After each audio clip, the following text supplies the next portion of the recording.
Kali ini kita akan bahas tentang switcher ini ya, yang ada di depan saya. Ada switcher data video HS 2800 dan 1300. Ya, di sini ada dua switcher di depan saya yang secara fisik mirip ya,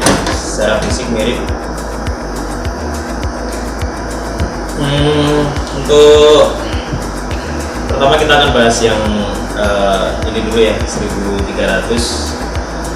Ada 1300 di sini. Modelnya seperti ini, teman-teman. Modelnya seperti ini, seperti koper ya. Di sini ada pegangan yang ada di atas ini, ada pegangan dan handle. Handle ada di atas. Kemudian ini cara bukanya seperti ini untuk switcher data video. Ada switch yang ada di bagian samping. Ada switch di samping ini bisa kita buka seperti ini. Kemudian ini kita naikkan ya. Kita buka kopernya seperti ini. Tapi sebelum itu panel yang belakang ini sebaiknya dilepas dulu. Untuk melepas panel di sini ada dua kuncian ya. Ada dua baut yang ada di bagian belakang. Ini kita akan dorong, kemudian kita bisa tarik untuk penutup belakangnya seperti ini. Oke, ini untuk penutup belakang sudah kita lepas. Untuk port yang belakang seperti ini teman-teman. Jadi switcher ini dibekali dengan 6 input ya, 6 input, 2 HDMI dan 4 SDI. Kemudian untuk outputnya dilengkapi dengan 3 output HDMI dan 2 output SDI.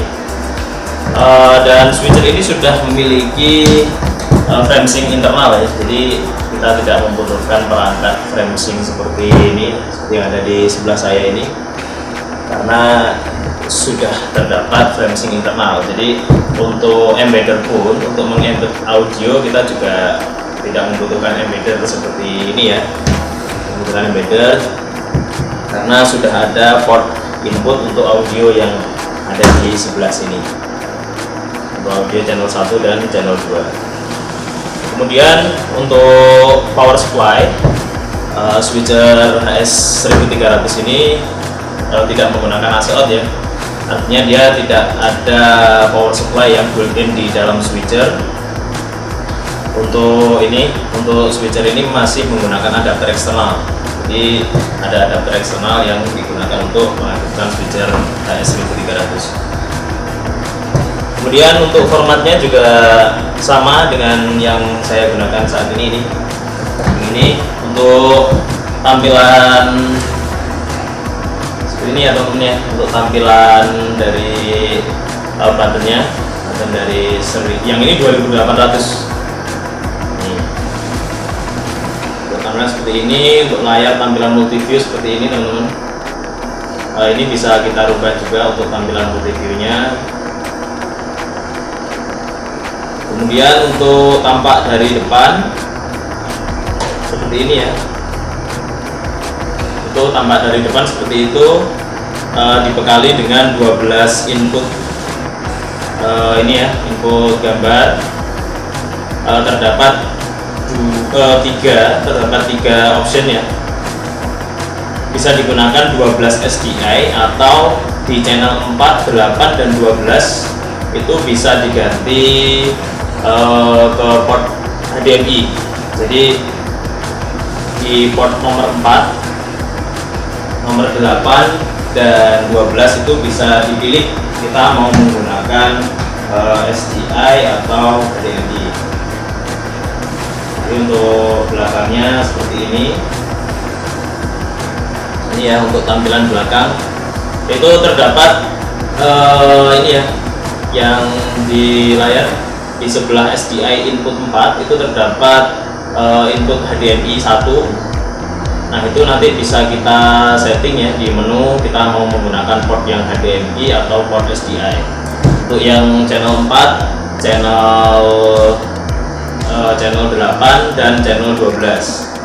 Kemudian untuk yang ada di atas itu, yang 2 belt pack itu adalah komunikasi. Jadi di switcher yang HS 2800 ini sudah terdapat panel untuk komunikasi yang ada di sini ya teman-teman ya, yang ada di atas ini 1 sampai 8 menggunakan belpacknya data video, itu bisa diikutkan ke switcher langsung. Jadi untuk main stationnya langsung mengikuti switcher ini, built-in di switcher. Kita tinggal beli belpacknya saja, belpack dari data video dijual terpisah, kita bisa beli. Dan untuk main stationnya kita tidak butuh untuk membeli main station lagi karena bisa diinkludkan untuk dijadikan satu di switcher HS 2800. Sedangkan yang 1300 itu masih belum memiliki internal belpack communication ya. Untuk yang 1300 teman-teman, ini seperti ini yang 1300. Ada 6 input, 1, 2 ini HDMI, input 1 dan 2 HDMI, kemudian 3, 4, 5, 6 adalah input SDI. Di 2800 dan 1300 keynya sama, ada 2 key dan 2 DSK. Fungsinya untuk apa nanti kita akan bahas ya, fungsi key dan fungsi DSK. Kemudian ada juga PIP Lite yang di sini, ini bisa ditampilkan PIP. Sedangkan di HS 2300 itu fitur key-nya tidak ada ya, jadi diganti dengan PIP. Tapi untuk DSK juga bisa kita gunakan sebagai key, tapi bukan key untuk meng-key chroma key. Hanya saja key yang biasanya kita gunakan untuk PIP seperti itu. Switcher ini 1 ME ya, 1 ME. Di sini ada panel speed, saya tampilkan yang di 2800. Ini yang 2800 ada menu, kemudian audio level input ya, ini input atau output juga bisa kita setting di sini. Kemudian di sini ada channel wipes untuk model transisinya kita gunakan untuk model seperti apa, itu ada di channel wipes. Kemudian di sini ada timer, clock, logo, PIP ya, PIP 1, PIP 2, kemudian DSK 1, DSK 2. Di bawahnya ada button input button ada 12 dan 1 background atau biasanya diisi dengan color bar. Oke, seperti ini. Terus kemudian di sebelah kanannya lagi ada speed ya, ada speed 1, 2, 3. Terus ini fade to black, kemudian ini ada transisi cut dan auto take. Yang di bagian atas ini panel untuk ini teman-teman, untuk monitor ya. Jadi ini bukan panel switcher ya, kalau yang di sini panel monitor untuk setting monitor di sini. Kita bisa setting untuk inputan HDMI maupun inputan preview ini atau output multiview dari switcher seperti itu. Modelnya juga sangat enak ya, jadi seperti koper ini, kita bisa bawa kemana-mana, itu kita sangat gampang ya bawanya. Ini untuk produksi mobile, produksi yang berpindah-pindah itu akan sangat mudah jika kita gunakan data video ini. Kita tinggal turn on, nyalakan, masukkan inputan. Apalagi kalau kita kameranya menggunakan video wireless ya, itu akan jauh lebih simpel sekali. Kita langsung colokkan inputan ke switcher, bisa kita langsung melakukan produksi. Dan untuk yang ini, yang di 1300 teman-teman, itu sudah ada slot ini ya, slot memori ya. Tapi untuk memorinya harus high speed ya, kelas apa nih, V30 kelas 10 ya, kelas 10. Kalau ini bisa kita langsung nanti kita record di sini. MPEG ya formatnya, belum MP4, format MPEG. Kita bisa record ini, bisa kita masukkan ke slot switcher. Jadi ini ada ini. Kalau di 2800 ini tidak ada slot memori. Kalau yang di 1300 ini ada.